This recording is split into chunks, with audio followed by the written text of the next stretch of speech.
Aujourd'hui, je ne dis pas que je reparlerai plus jamais à ma famille, mais je dis que si demain ils reviennent dans ma vie, je me protégerai. Hello, bienvenue dans mon podcast Days Woman, ta safe place où je t'aide à devenir une femme audacieuse, épanouie et alignée avec elle-même. Prends ta boisson préférée, ton bloc-notes. Aujourd'hui, on va parler de l'entourage. Ton entourage est une prophétie vivante. Soit il confirme ta grandeur, soit il t'enterre tout vivant. Pour être honnête avec toi, aujourd'hui, c'est une masterclass que je t'offre. Ce podcast sera en deux parties et je vais commencer par mon témoignage tout simplement.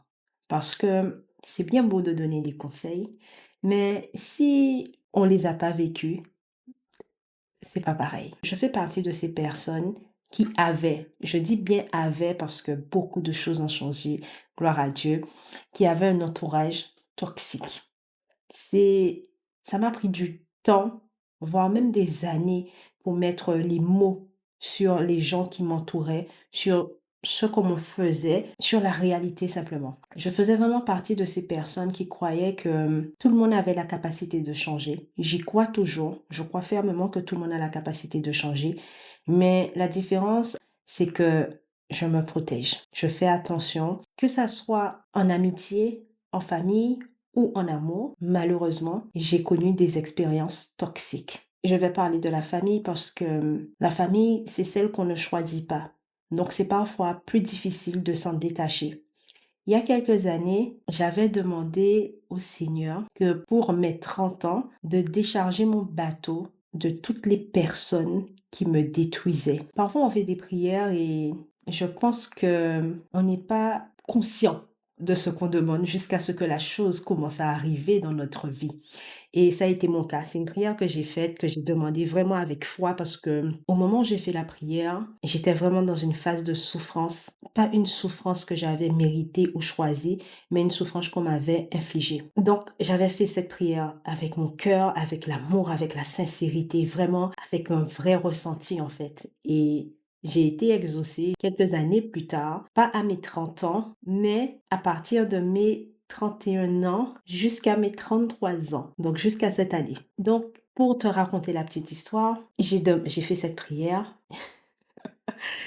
et les premières personnes qui ont commencé à sortir dans ma vie étaient vraiment les personnes qui m'étaient très chères. Je me souviens à l'époque, j'avais une amie, mais elle comptait tellement pour moi, même plus que moi-même en vérité. Et elle se permettait des choses, de dire certaines choses. C'était des red flags, mon gars. Et je faisais pas attention. C'est ça la vérité. Parce qu'il y a des choses que les gens te disent, il y a des comportements que les gens ont. Tu vois déjà la vibes qui sont dedans, tu vois. Donc parfois, les signes sont là, mais c'est nous. En tout cas, c'était mon cas.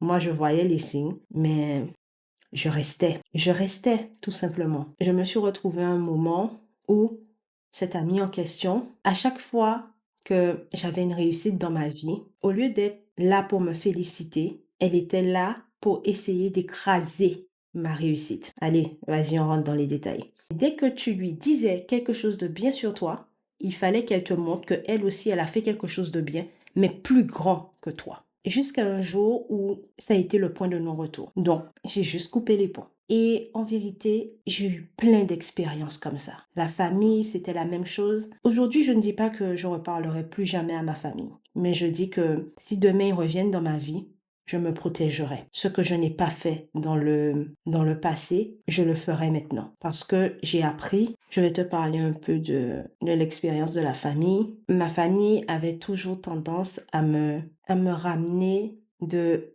l'amertume, c'est-à-dire les paroles et les propos qui étaient tenus n'étaient pas pour te valoriser, n'étaient pas pour te permettre d'évoluer ou d'avancer, mais toujours en te rabaissant ou en te diminuant. Et j'ai pris des années avant de dire stop. Des années à dire non, c'est pas ce que je veux, ce n'est pas ce que je mérite. Et on peut être de la famille, ça ne veut pas dire qu'on doit obligatoirement faire partie de la même vie. Et dès lors que j'ai compris ça, ma vision des choses a changé. J'avais une vision des choses qui était que, quel que soit ce qui arrive, la famille reste la famille. Et je bénis l'Éternel pour ce changement. Parce que Dieu dit, tu honoreras ton père et ta mère. Mais quand tu commences à te mettre dans une situation où tu n'arrives plus à honorer, mais c'est le contraire qui se passe. Donc, ça veut dire que c'est toi, tu es en train de te détruire, tu es en train de te perdre en réalité. Tu te détournes, pas forcément par choix, mais par l'impact du comportement des autres sur toi. Donc, quand j'ai compris toutes ces choses, mon entourage a commencé à changer. Beaucoup de personnes sont parties, certaines sont rentrées, mais j'avais pas encore conscience de tout ce que je vais t'expliquer aujourd'hui. Et je voudrais te l'expliquer parce que ça a changé ma vie. Bon, franchement, prends ton bloc-notes. Cet épisode sera en deux parties.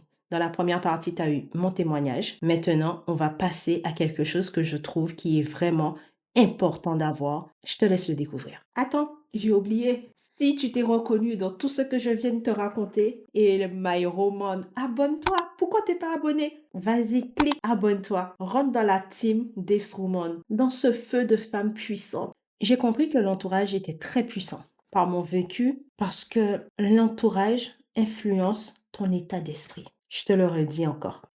L'entourage est puissant car elle influence notre état intérieur. Je te l'ai dit d'une autre manière, encore plus puissante. Ton état intérieur. Tu comprends le truc? Et si on ne fait pas attention, les blessures causées par les autres finissent par nous détourner de qui on est vraiment. En tout cas, moi, je l'ai vécu.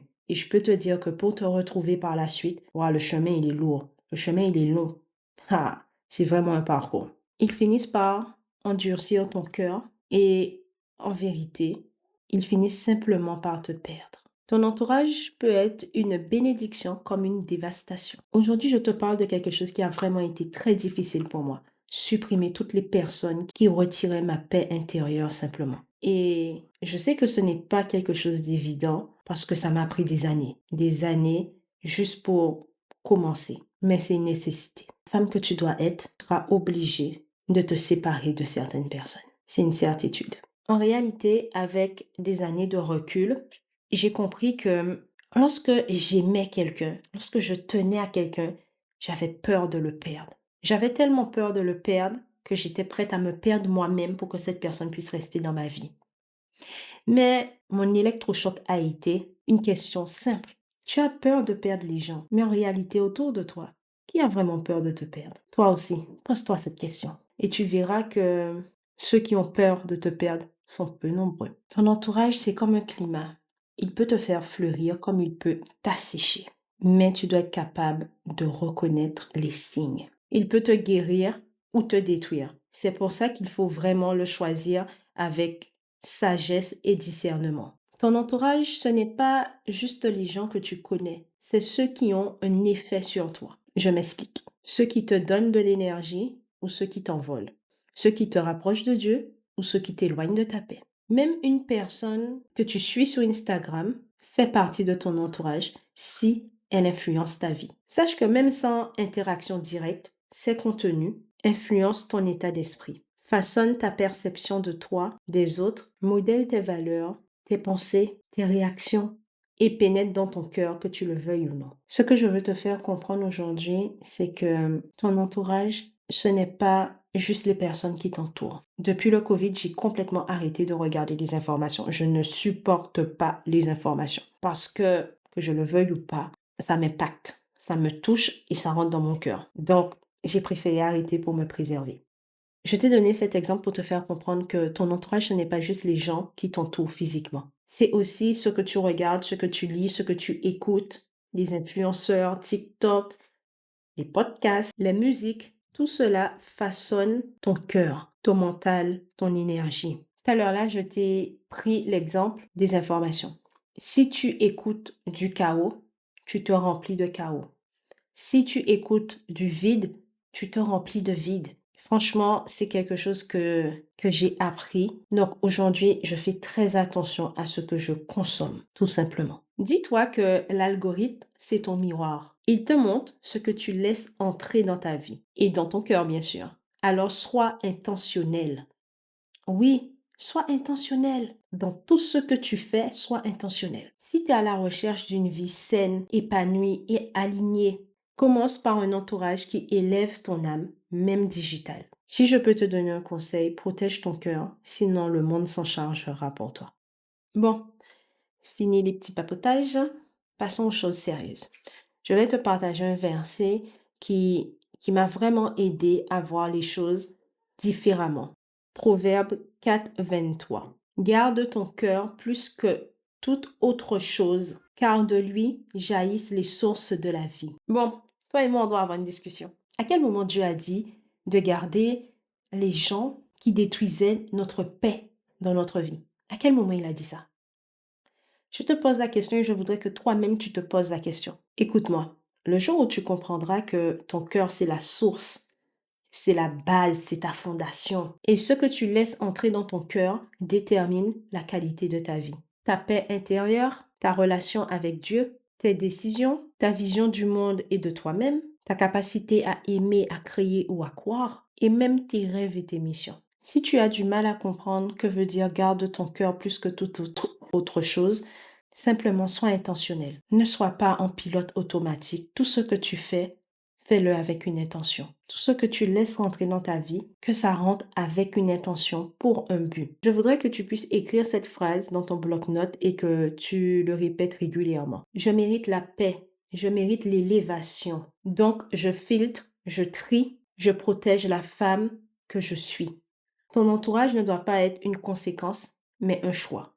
Et ce choix doit être fait avec intention. Je te donne quelques exemples. Ça sera peut-être plus parlant.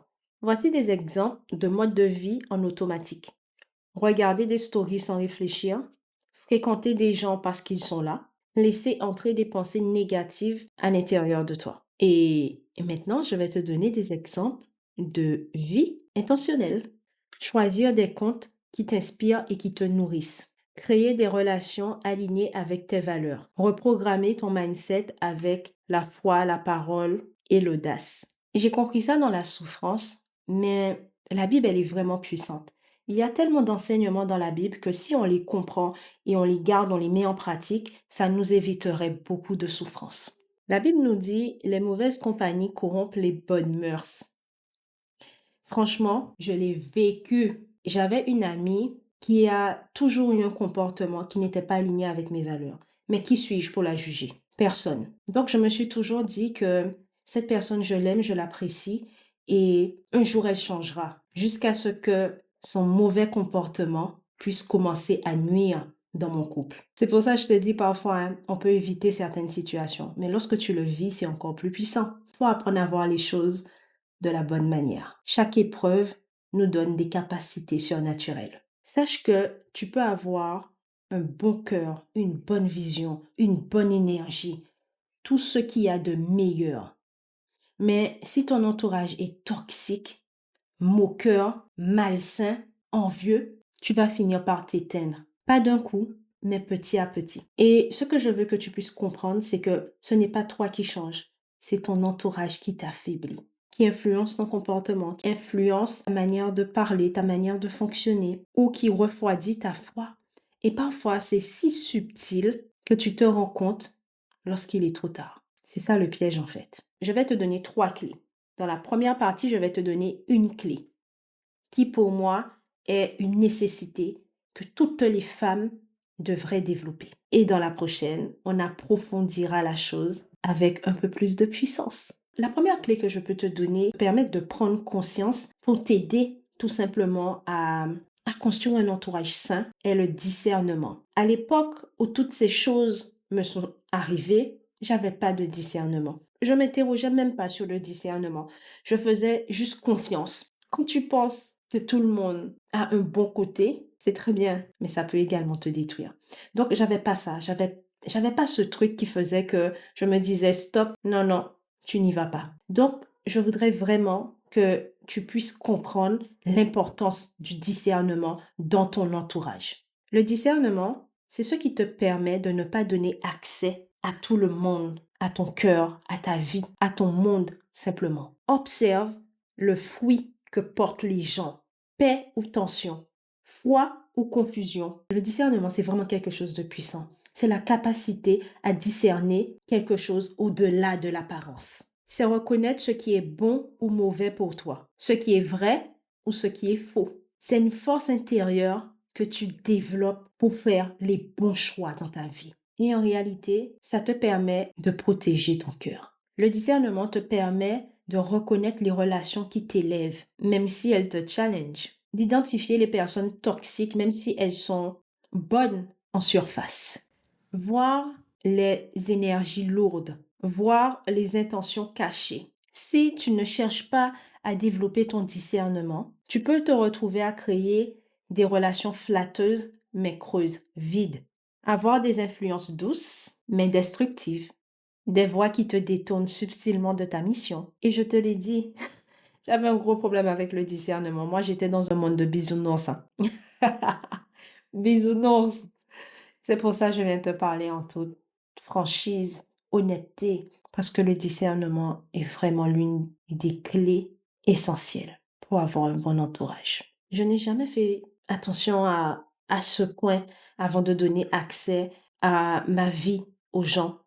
Et je peux te dire que ça m'a coûté des années de déception. La semaine prochaine, dans la partie 2, je vais te donner 3 points qui vont te permettre de développer ton discernement, plus 2 clés qui vont t'aider à créer un entourage sain. Si tu t'es reconnu dans mes mots, si tu t'es reconnu dans mes épreuves, si tu t'es reconnu dans mon histoire, tout simplement, abonne-toi, reste connecté, active la cloche.